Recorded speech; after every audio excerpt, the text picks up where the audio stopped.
ನಮಸ್ತೆ ಬೇಕು. ಜಾಸ್ತಿ ಖರ್ಚು ಮಾಡದೆ, ಏನೂ ಕಷ್ಟಪಡದೆ ಫ್ಲಾಲೆಸ್ ಸ್ಕಿನ್ ಬೇಕು ಅಂತಂದರೆ ಈ ಸಿಂಪಲ್ ಟಿಪ್ಸನ್ನು ಫಾಲೋ ಮಾಡಿ. ಪ್ರತಿದಿನ ಅನ್ನ ಮಾಡ್ತೀರಾ, ಅನ್ನ ಮಾಡುವಾಗ ಅಕ್ಕಿಯನ್ನು ತೊಳಿತೀರ. ಅದು ಯಾವುದೇ ಅಕ್ಕಿ ಆಗಿರಲಿ, ಕುಚ್ಚಲಕ್ಕಿ ಆದರೂ ಓಕೆ, ಬಾಸ್ಮತಿ ಅಥವಾ ಜಾಸ್ಮಿನ್ ರೈಸ್ ಬರುತ್ತೆ, ಅನ್ನದ ಅಕ್ಕಿ ಬರುತ್ತೆ, ಯಾವುದಾದ್ರೂ ಓಕೆ. ತೊಳ್ಕೊಳ್ಳುವಾಗ 2 ಸರಿ ಕ್ಲೀನಾಗಿ ತೊಳ್ಕೊಂಡು ನೀರನ್ನು ಚೆಲ್ಬಿಡಿ. 3ನೇ ಸರಿ ತೊಳೆಯುವಾಗ ತೊಳೆದಾದ ನಂತರ ಅದರ ಸ್ವಲ್ಪ ನೀರನ್ನು ಮತ್ತು ಸ್ವಲ್ಪ ರೈಸನ್ನು, ಒಂದು ಅರ್ಧ ಚಮಚದಷ್ಟು ರೈಸು ಮತ್ತು ಆ ನೀರನ್ನು ಒಂದು ಬೌಲ್ಗೆ ಹಾಕಿಟ್ಬಿಡಿ. ಅರ್ಧ ಗಂಟೆ ಬಿಟ್ಟಾದ ನಂತರ ರೈಸನ್ನು ನೀವು ಸಪ್ರೇಟ್ ಮಾಡಿ ಫಿಲ್ಟರ್ ಮಾಡಿ ಆ ನೀರಿಗೆ ಅಲೋವೆರಾ ಜೆಲ್, ಪ್ಯೂರ್ ಆಗಿರುವಂಥ ಅಲೋವೆರಾ ಜೆಲ್ಲನ್ನು ಸ್ವಲ್ಪ ಹಾಕಿ ಮಿಕ್ಸ್ ಮಾಡಿಬಿಟ್ಟು ಕ್ಲೀನಾಗಿ ಮುಖಕ್ಕೆ, ತೊಳೆದಿರುವಂಥ ಮುಖಕ್ಕೆ, ಅಂದರೆ ತೊಳೆದು ಒರೆಸಿರುವಂಥ ಮುಖಕ್ಕೆ ಹಚ್ಚಿ 10 ರಿಂದ 15 ನಿಮಿಷ ಬಿಟ್ಟು ಮುಖನ ಮತ್ತೆ ತೊಳ್ಕೊಂಡು ಒರೆಸ್ಕೊಂಡಾದ ನಂತರ ಮಾಯ್ಶ್ಚರೈಸರನ್ನು ಹಚ್ಕೊಳ್ಳಿ. ಇದರಿಂದ ನಿಮ್ಮ ಸ್ಕಿನ್ನಲ್ಲಿರುವಂಥ ಇಂಪ್ಯೂರಿಟಿ ಕಮ್ಮಿ ಆಗುತ್ತೆ. ಆದರೆ ನೀವು ಇದನ್ನ ಪ್ರತಿದಿನ ಫಾಲೋ ಮಾಡಬೇಕು. ಅಟ್ಲೀಸ್ಟ್ ವಾರಕ್ಕೆ 3 ರಿಂದ 5 ಸರಿ ಆದರೂ ಫಾಲೋ ಮಾಡಬೇಕು.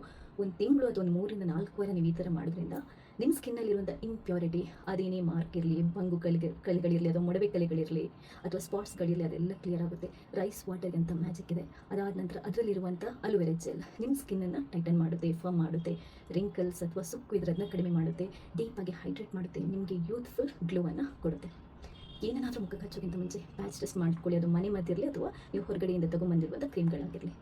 ನಿಮ್ಗೇನಾದರೂ ತುಂಬ ಸೆನ್ಸಿಟಿವ್ ಸ್ಕಿನ್, ಏನು ಹಚ್ಚಿದ್ರೂ ಆಗಲ್ಲ, ಅಥವಾ ನಿಮ್ಮ ಮುಖದಲ್ಲಿ ತುಂಬ ಆ್ಯಕ್ಟಿವ್ ಪಿಂಪಲ್ಸ್, ರ್ಯಾಷಸ್ ಇದೆ ಅಂತಂದರೆ ಇದನ್ನ ಟ್ರೈ ಮಾಡೋದಕ್ಕೆ ಹೋಗಬೇಡಿ. ಅದು ಬಿಟ್ಟು ಬೇರೆ ಯಾರಾದರೂ ಪ್ಯಾಚ್ ಟೆಸ್ಟ್ ಮಾಡಿಕೊಂಡು ಸೇಫಾಗಿ ಟ್ರೈ ಮಾಡ್ಬೋದು. ಇದರ ಬೆಸ್ಟ್ ರಿಸಲ್ಟನ್ನು ಪಡ್ಕೋಬೋದು. ಒಳ್ಳೆ ಕ್ವಾಲಿಟಿ ಅಲೋವೆರಾ ಜೆಲ್ ಅಥವಾ ಮಾಯ್ಶ್ಚರೈಸರ್ದು ಲಿಂಕ್ ಬೇಕು ಅಂತಂದರೆ ಈ ವಿಡಿಯೋದಲ್ಲಿ ಟ್ಯಾಗ್ ಮಾಡಿರ್ತೇನೆ. ಇನ್ಸ್ಟಾದಲ್ಲಿ ನೀವು ನನ್ನ ವಿಡಿಯೋನ ನೋಡಿದ್ರೆ ಲಿಂಕ್ ಅಂತ ಕಮೆಂಟ್ ಮಾಡಿ. ವಿಡಿಯೋ ಇಷ್ಟ ಆದರೆ ಲೈಕ್ ಮಾಡಿ. ನೀವು ಮಾತ್ರ ನೋಡೋದಲ್ಲ, ಬೇರೆಯವರಿಗೆ ಶೇರ್ ಮಾಡೋದನ್ನು ಮರಿಬೇಡಿ. ಥ್ಯಾಂಕ್ಸ್ ಎಲ್ರಿಗೂ.